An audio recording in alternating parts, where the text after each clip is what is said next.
Witajcie kochani, jak zwykle Janusz Dąbrowski. E, Dzisiejsza audycja, obiecana zresztą wcześniej. Mówiłem o takim piśmie, że zrobię taką audycję, gdzie posłużę się badaniami opublikowanymi w takim niszowym pisemku The Lancet. No, pismo wydawane od 1823 roku. E, No nie niszowe, nie niszowe, bardzo znane, recenzowane naukowe pismo medyczne, recenzowane oczywiście, więc tam byle artykuły nie przechodzą, tylko są bardzo silnie, że tak powiem, poddawane cenzurze, obróbce, czy wszystko sprawdzaniu, badania, niebadania i tak dalej, więc bardzo poważne pismo na świecie. No, o czym będziemy mówić? No właśnie, tak jak w tytule. Co się dzieje z tymi genami BRCA1, BRCA2. Dziewczyny to jest szczególnie temat dla was, ale chłopaki również dla was, bo to dotyczy waszych dziewczyn, waszych żon, waszych przyjaciółek, waszych partnerek i tak dalej. Chodzi o nowotwory piersi. I tutaj słuchajcie, no, temat jest bardzo trudny z różnych względów. Raz, że jak leczyć raka piersi? Masa dziewczyn, masa kobiet umiera z tego powodu. To się rozprzestrzenia coraz bardziej. Zaraz będziemy szerzej o tym mówić. Druga sprawa, temat jest o tyle trudny, że no właśnie, jak ja mam tu balansować, jak się zachowa się władza cenzorska, bo taka istnieje, zaryzykuję, podpieram się wynikami The Lancet, niczymi innymi. Z pewnego portalu, zresztą zaraz zobaczycie. Piszę o tym zresztą w mojej książce, ale czy można uchronić się przed chorobą nowotworową, ale książka dla cenzorów nie jest istotna. O nich to nie obchodzi.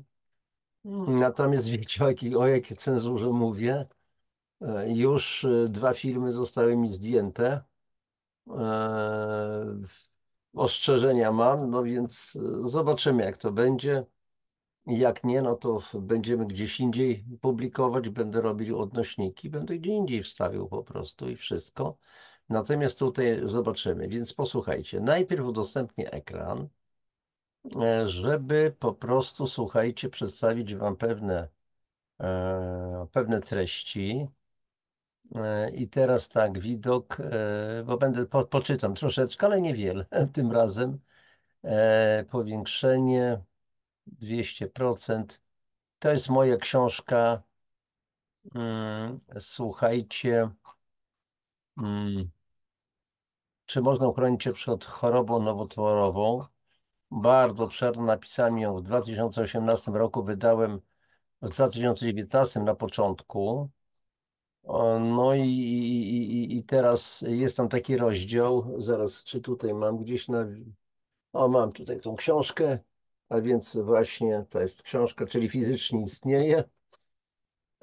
I jest rozdział, co z tymi badaniami diagnostycznymi i metodami profilaktyki. I mottem do rozdziału jest uchronić się przed chorobą, czy z nią walczyć. I tylko kilka cytatów.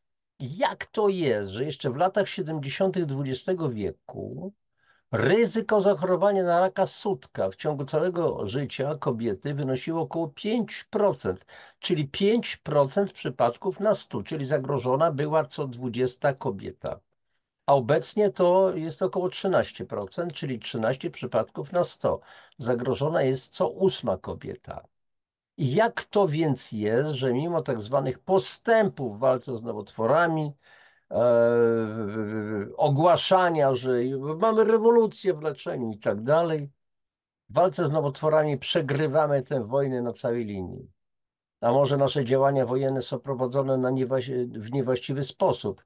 Pamiętam, czytałem taką bardzo dawno temu, kiedy byłem w Ogólniaku, książkę Napoleon Eugeniusza Tarle, więc tam przeczytałem, że podczas wojen napoleońskich austriaccy generałowie przykrywający w starciach z Francuzami dostawali straszne baty.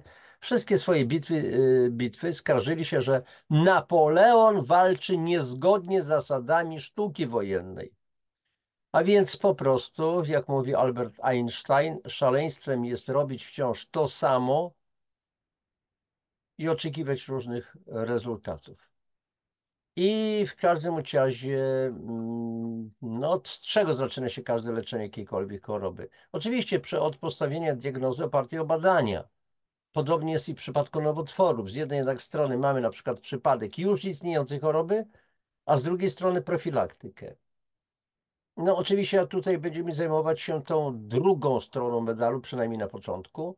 O, więcej piszę o tym w książce, a my tutaj na dzisiaj do tej audycji po prostu druga, że tak powiem, przepraszam, zajmiemy się tą pierwszą, przypadek już istniejącej choroby, ale to się będzie łączyło. I teraz posłuchajcie, no, w jakim kraju medycyna jest na najwyższym światowym poziomie? Oczywiście przyjmuje się, że w USA. Jak to więc jest, że w przypadku raka piersi Ameryka ma najwyższy na świecie współczynnik zapadalności na tę chorobę? Co roku u prawie 200 tysięcy Amerykanek wykrywa się raka piersi, a prawie 50 tysięcy z nich umiera z tego powodu. Straszne. No więc co robi oficjalna medycyna? Jakie podejmuje działania? Głosi, że przede wszystkim należy zadbać o profilaktykę. A na czym ma to polegać? Wyłącznie na dokonywaniu wczesnych badań przesiewowych mających na celu wczesne wykrycie choroby.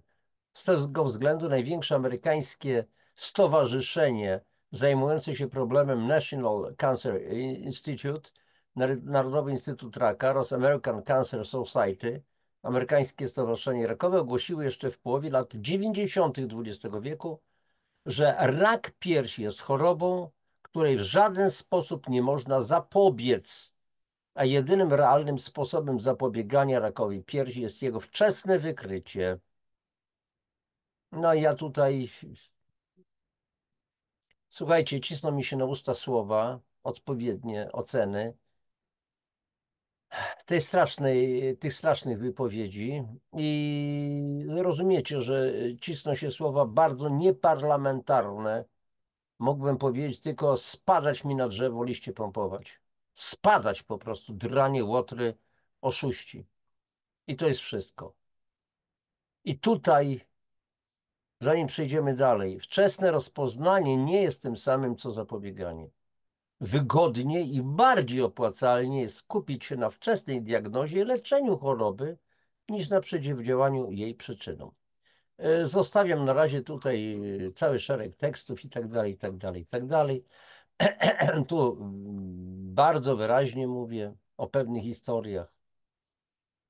Cytaty, nie cytaty i tak dalej, i tak dalej. Po prostu książka udokumentowana bardzo mocno. I teraz słuchajcie, przejdźmy do rzeczy bardzo ważnej. Okazuje się, że profilaktyka jest no, podstawą. I teraz popatrzcie, zgodnie z ustawą z dnia 5 grudnia 1996 roku o zawodach lekarza i lekarza dentysty jest, że artykuł 4. Lekarz ma obowiązek wykonywać zawód zgodnie ze wskazaniami aktualnej wiedzy medycznej, dostępnymi mu metodami i środkami zapobiegania, rozpoznawania i leczenia chorób, zgodnie z zasadami etyki zawodowej oraz należytą starannością. I teraz jest pytanie, czy ci lekarze, którzy odbierają uprawnienia do wykonywania zawodu innym lekarzom, próbującym leczyć pacjentów zgodnie z tymi zasadami, sami dysponują aktualną wiedzą medyczną i leczą zgodnie z zasadami etyki zawodowej należytą starannością. Bo jak traktują na przykład profilaktykę? Czym jest dla nich? Jak ją rozumieją? Jakie proponują metody, jakie środki? No ja tutaj piszę oczywiście o metodach i środkach. I teraz posłuchajcie. Zatrzymam to udostępnienie, a udostępnię coś innego. Mam nadzieję, że znajdę.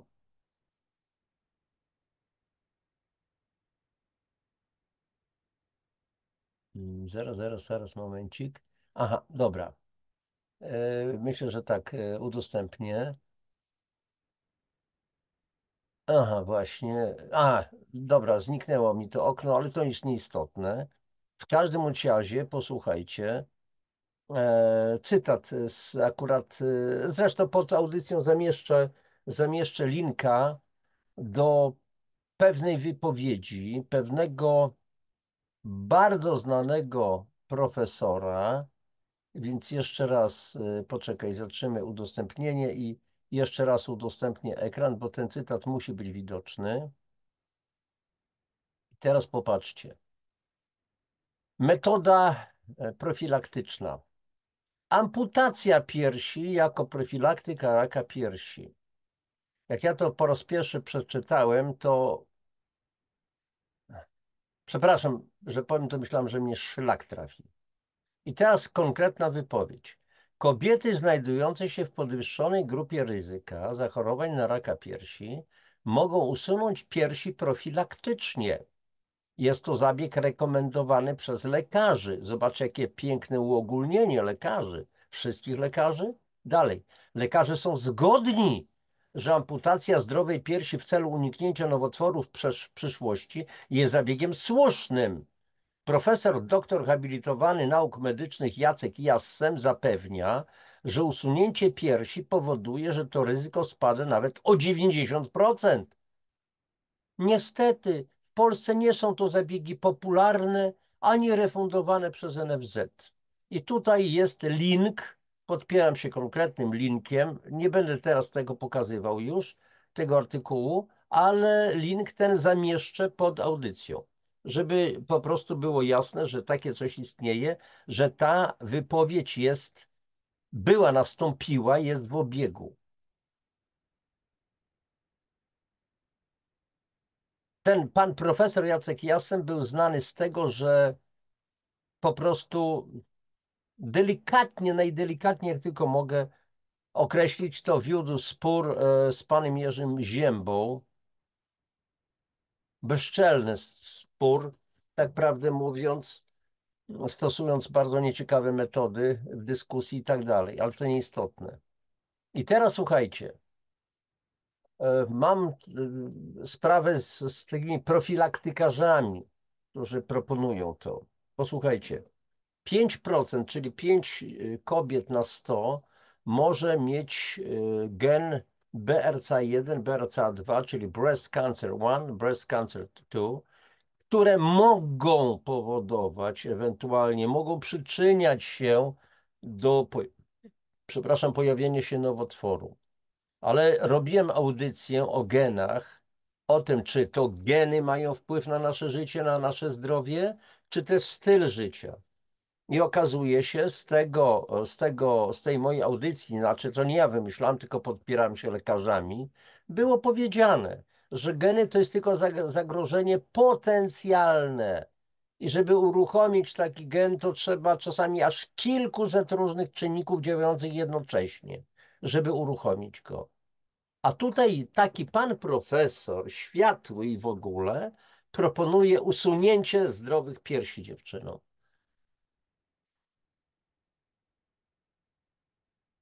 Nie ukrywam, że budzą się we mnie upiory, budzą się demony w stosunku do takich ludzi. To nie jest człowiek w ogóle. Świadomie to mówię. Nie wiem, kim jest ten cały profesor. Jeżeli go obrażam, nie chcę go obrażać, bo istotą ludzką jest. Natomiast pogląd, który głosi, mówi o poglądzie. O tym, co on mówi, to jest po prostu, to nie sposób nazwać tego piramidalną bzdurą. Nie sposób. I teraz popatrzcie, niestety w Polsce nie są to zabiegi popularne, czyli obcięcie piersi, ani refundowane przez NFZ. No jasne, bo gdyby babki, przepraszam was kobietki, wiedziały, że to jest refundowane przez NFZ, to pewnie chętnie by się poddawały. Ale byłoby to oczywiście opłacane. Każda operacja byłaby opłacana z NFZ-u, z naszych składek. I teraz jeszcze ciekawa sprawa. 5% kobiet posiada te geny BRCA1 lub BRCA2, które potencjalnie mogą zagrażać. Potencjalnie. Ale ten sam i im się proponuje usunięcie piersi profilaktyczne. A teraz jest sprawa taka, że ten sam odsetek, 5%, czyli 5 ludzi na 100, może zachorować na glejaka.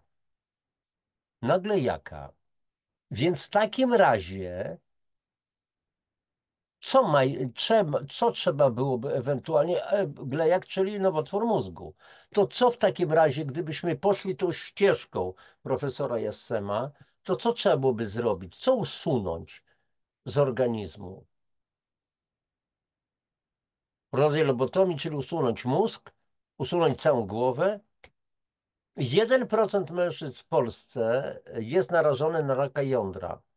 To może profilaktycznie dokonywać orchidektomii. Ja zamieszczałem audycję na ten temat o orchidektomii. Najlepiej podwójną, czyli oba jądra usunąć, a najlepiej w ogóle z penisem. Są świetne dzisiaj metody, że tak powiem, kosmetyczne, czyli silikonowe penisy, silikonowe jądra będą wyglądały jak prawdziwe i sprawa załatwiona. Nawet będą podobne w konsystencji, miękkie.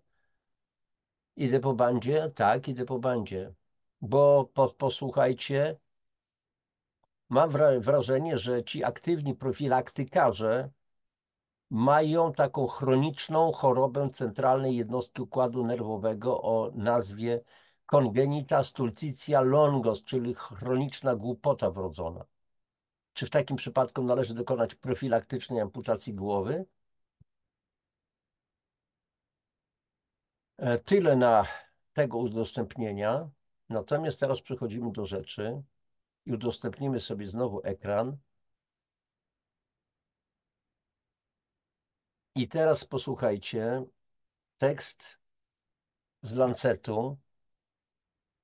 Proszę bardzo, oryginał. Jest to link do tego i po angielsku, po polsku z tłumaczeniem zamieszczę pod audycją. Podpieram się jeszcze raz studiami, artykułem z Lancetu, The Lancet.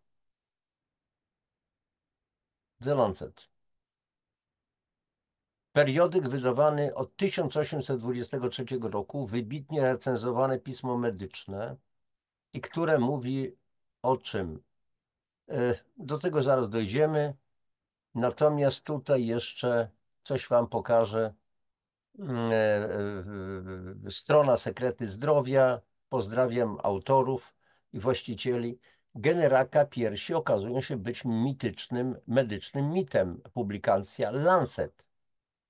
The Lancet potwierdził, zaraz powiększę tutaj ekran, może więcej. The Lancet potwierdził, że tak zwane geny raka piersi BRCA1, BRCA2 okazały się straszakiem. W rzeczywistości nie są ani przyczyną powstawania raka, ani nie zwiększają ryzyka. Mastektomia prewencyjna, której poddała się Angelina Jolie, okazała się niepotrzebna. Nowe badania opublikowane w Lancet Oncology wyraźnie chce stwierdzić, wszystko, o czym dzisiaj mówię, jest na bazie publikacji zamieszczonych w Lancet Oncology. Potwierdza, że na podstawie samych tylko genów BRCA1 i BRCA2 nie można określić ryzyka zachorowania ani rokowania, jak powszechnie uważa środowisko medyczne.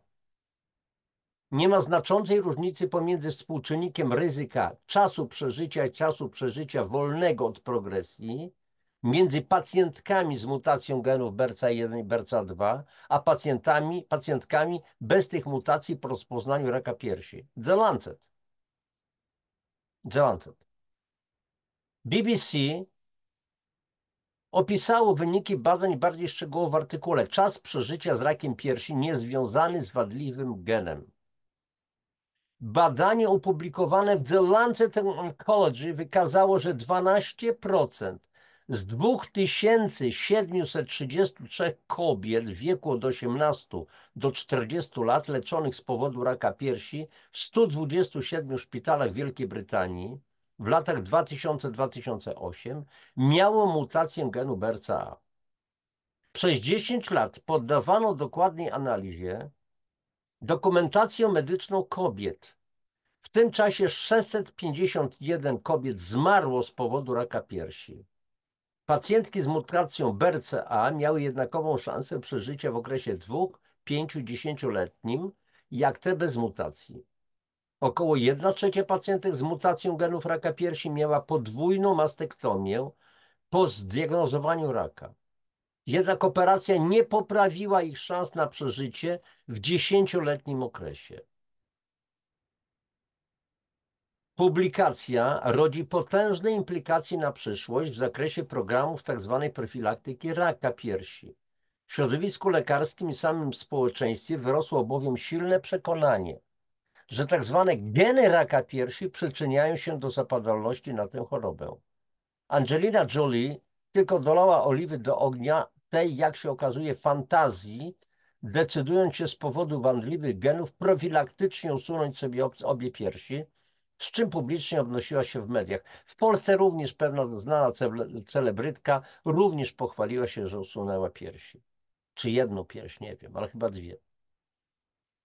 Naukowcy nie tylko nie znaleźli związku przyczynowego między genami BRCA a czynnikami przeżycia. Odnotowali również, że nosiciele mutacji genu raka piersi z rozpoznaniem potrójnie negatywnego rodzaju raka mają większe szanse przeżycia w stosunku do tych bez mutacji. OK, w porządku, zatrzymuję to udostępnienie i teraz, kochani, udostępniam z kolei ekran do tego, żeby przejść do oryginału. A więc jeszcze raz pokażę oryginał, proszę bardzo, opracowanie z Lancetu i tak dalej, i tak dalej. Po angielsku, zaraz będziemy to przełożymy na polski. Więc posłuchajcie, badanie Lancetu potwierdza, gen prowadzący do śmierci w przypadku raka piersi to mit. Nie wpływa to na znaczącą różnicę we wskaźnikach przeżycia. Poczekajcie, powiększę jeszcze to, żeby łatwiej było widzieć. I teraz branża nowotworowa była szczegółowo analizowana pod kątem bezwstydnego zachęcania do nieuzasadnionych metod leczenia i innych aktów szaleństwa medycznego. Ale najnowsze odkrycie dotyczące genetyki raka piersi z pewnością zwycięży. Jak się okazuje, szeroko nagłośnione i budzące ogromny strach geny raka piersi, BRCA1, BRCA2, w rzeczywistości nie są wyrokiem śmierci, pomimo masowych kampanii zachęcających kobiety z tymi genami do poddania się leczeniu w ramach profilaktyki. Oczywiście jakiemu leczeniu? Podwójnej mastektomii. Wyniki badania opublikowało znane i cenione czasopismo The Lancet Oncology. Więc jeszcze raz wyraźnie powtarzam, żeby głośno to wybrzmiało, to wszystko, o czym mówi w tej chwili Janusz Dąbrowski, autor tej audycji, jest oparte o wiedzę zamieszczoną w The Lancet Oncology. Kochani, rozumiecie, dlaczego to mówię? To nie w waszym kierunku. Aby przeprowadzić badania, starsza autorka, profesora Diana M.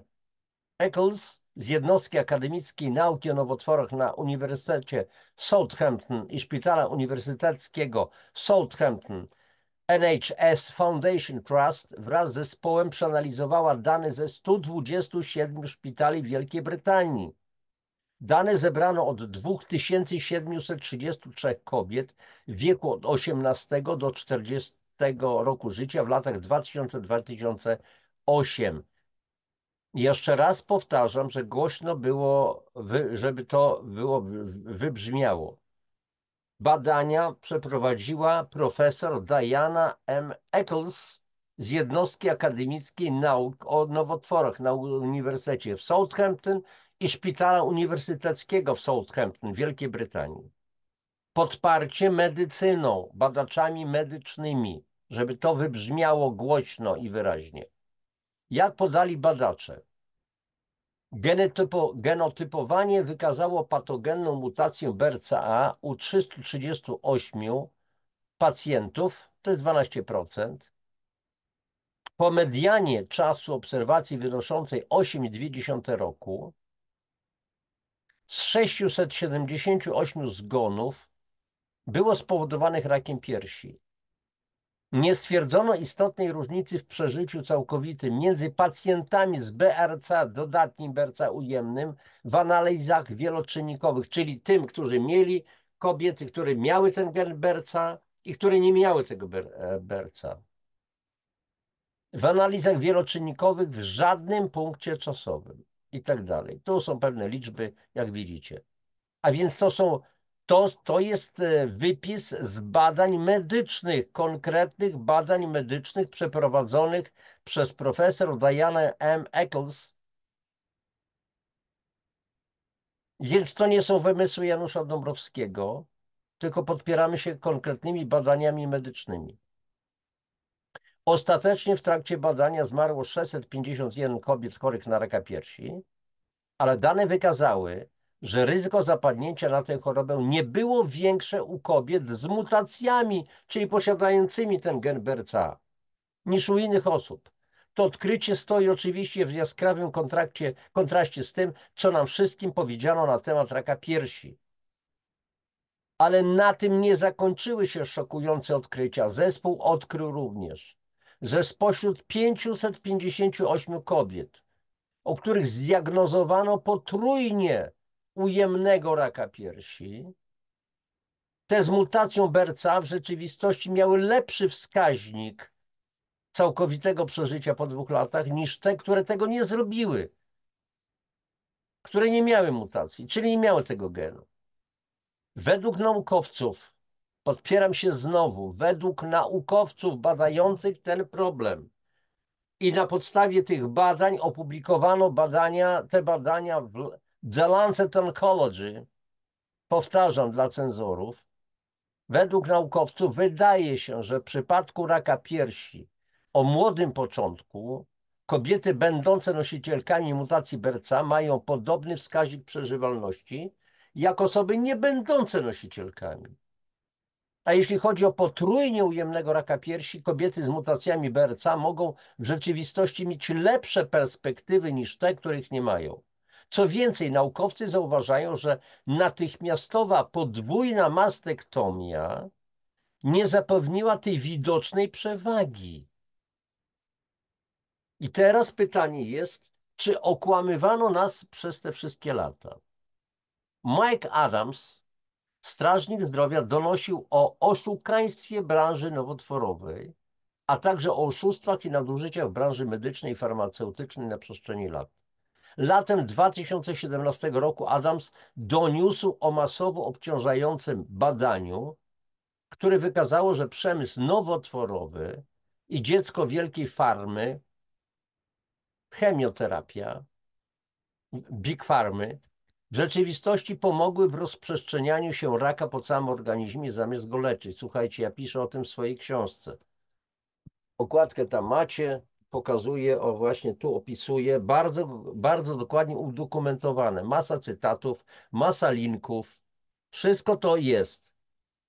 Jeżeli ktoś mi będzie próbował zarzucać, że to są jakieś dywagacje, filozofie niejakiego Dąbrowskiego, to jeszcze raz powtarzam, to wszystko jest udokumentowane linkami, wypowiedziami wielu lekarzy i tak dalej, badaniami. Teraz oprócz oszustwa związanego z chemią, wydaje się, że kobiety były okłamywane w kwestii tego, co powoduje, a co nie powoduje raka. W badaniu Lancet naukowcy zauważają, że od początku istniały sprzeczne badania dotyczące mutacji BRCA i raka. Jednak niepewność nie powstrzymywała żadnej liczby onkologów od sugerowania, że kobietom całkowicie odcina się piersi w imię zapobiegania. Nadgwiazdy takie jak Angelina Jolie publicznie poszły pod nóż, aby dołączyć do parady propagandowej przemysłu nowotworowego. Czy przyszłe badania będą w dalszym ciągu podważać pułapki konwencjonalnych metod leczenia raka i inne mity na temat nowotworów? Czy też te odkrycia, podobnie jak inne, zostaną wypaczone przez media głównego nurtu, karmione przez przemysł? Pytanie, pytanie, pytanie. I na koniec, źródła tego artykułu obejmują Waking Times TheLancet.com, TheLancet.com. Jeszcze raz powtarzam, że artykuł po raz wtóry, żeby algorytmy i inne rzeczy czytały wyraźnie, TheLancet.com. Badania naukowe zamieszczone w The Lancet Oncology. I sprawa załatwiona. Dobrze, zatrzymujemy to udostępnienie. Kochani, dla mnie to jest trudne, nie ukrywam, trudna audycja z różnych względów, bo tu chodzi o ciężki temat, nowotwory, chodzi o nasze kobiety, ale mężczyźni też chorują na raka sutka. I teraz pytanie, jak to leczyć? Jak leczyć w ogóle nowotwory? Głośno się nam mówi o rewolucji. Ach Boże, słucham wypowiedzi różnych lekarzy na YouTubie, chociażby profesorów, wykształconych także głowa mała. I co z tego? Wykształcenie to jest takie pudełko. Albo ma się takie pudło, albo ma się takie pudło. I mam wrażenie, że ci ludzie to mają takie pudełka. Jest bardzo dobry tylko w swojej dziedzinie wąsko. Nic nie widzi z boku kompletnie. To tak jakby jechał samochodem i tylko o tu miał klapy takie, wiecie, i nie widział, co się dzieje z boku, nie widział w ogóle ludzi, którzy zbliżają się do przejścia, albo stoją już na przejściu, chcą przejść, albo wkroczyli na przejście, ale on jedzie, bo widzi drogę, on ma się bezpiecznie poruszać po drodze. Bezpiecznie się będzie poruszał? Musi widzieć wszystko. Musi widzieć również, obserwować tylne lusterko i tak dalej. Jest to pewna metafora, wiecie, o co chodzi. Jestem bardzo cięty na takie sprawy, bo to jest kłamstwo, bezczelne kłamstwo, to, co nam się serwuje. Mówię tutaj bez ogródek. Kiedyś będziemy się wstydzić tych metod. Nakręciłem swego czasu audycję na temat lobotomii, okrzyczanej jako lobotomii. Wiecie, czym robiono operację mózgu, przecięcie płata czołowego kory mózgowej? Szczypcami do lodu. Był taki lekarz. Wiele lat, to akurat był portugalski lekarz, który to wymyślił, a później w Stanach. Między innymi jedną z córek rodu Kennedy zoperowano w ten sposób. Zrobiono z ludzi warzywa, zabito, zamordowano wielu ludzi. I to było krzyczane jako wielki sukces naukowy, przełomowa w ogóle metoda leczenia homoseksualistów, ludzi, którzy chorują na padaczki, na wiele, wiele innych chorób, prostytutek i tak dalej, i tak dalej. Barbarzyństwo. Barbarzyństwo do cna. I kiedyś te metody, które dzisiaj są stosowane, będą za jakiś czas określane jako barbarzyńskie oficjalnie już. Dzisiaj ja mówię, że to są metody barbarzyńskie. Wytnij, otruj, spal. Kochani, będziemy kończyć. Jeszcze raz powtarzam, trudny temat. Akurat ten odcinek też nagrywam późną nocą. Nie dosypiam trochę dzisiaj, ale nikomu o tym nie mówcie. Słuchajcie, są inne zupełnie metody na uchronienie się i na zwalczenie tej choroby. Bezpieczne, dające ogromne szanse. A do tego trzeba też zmienić tutaj pod kiepełką coś i po prostu zastosować. Mówię, bo sam prowadzę takie metody, to znaczy nazwijmy to terapię, ale kompletnie nie w sensie medycznym. To jest, chodzi o wspomaganie organizmu, chodzi o wspomożenie, o oczyszczenie organizmu, odkwaszenie przestrzeni międzykomórkowych, pozbycie się po prostu nadmiaru metali ciężkich. Przyczyn tego wszystkiego, co powoduje choroby, chodzi o wzmocnienie organizmu, dożywienie komórek. Pamiętajmy, że każda komórka naszego organizmu potrzebuje dziennie 70-90 składników odżywczych plus woda, plus tlen. Jeżeli to będziemy mieli, to wracamy po prostu do zdrowia. W przeciwnym wypadku narastające zaburzenie powoduje powstawanie stanów zapalnych i w końcu po 7-10 latach powstanie nowotworu. Nowotwór nie powstaje o tak sobie na pstryknięcie palca. To jest proces wieloletni. Więc jak już rodzi się dziecko, w zasadzie jeszcze przed narodzeniem dziecka, jeszcze wiele miesięcy przed, przynajmniej na pół roku przed poczęciem, warto siebie zadbać o organizm taty i mamy, żeby mieć później zdrowe dziecko. I dbać później o siebie i o to dziecko. Na dzisiejszych produktach żywnościowych, produktach, przepraszam, do jedzenia, daleko nie zajedziemy. Przynajmniej to można zmienić. Można zmienić picie wody, a nie soczków słodkich, przesłodzonych i tak dalej, i tak dalej. Naprawdę trzeba zmienić swoje myślenie. Słuchajcie, tyle na dzisiaj. Jeżeli audycja, jak zwykle proszę Was, spodobała Wam się, jeżeli odkryła jakieś nowe przestrzenie, jakieś obszary, dała Wam do myślenia, dała Wam nową wiedzę, zapłodniła Wasze mózgi, jak ja to mówię. Ja mówię często o zapłodnieniu mojego mózgu. To proszę o po prostu wsparcie, o dzielenie się tym linkiem z audycją, o lajki, o subskrypcje tych, którzy jeszcze nie zasubskrybowali. Tam w dole ekranu jest to takie logo moje, takie drzewko szczęścia, barwy zdrowia Janusz Dąbrowski. Najedźcie tylko kursorkiem i już tam się pojawi, tylko kliknąć i sprawa załatwiona. Cześć, trzymajcie się dobrego. I bądźcie mimo wszystko dobrej myśli. Nie jesteśmy skazani, przynajmniej ja się nie czuję skazańcem. Róbmy swoje każdego dnia.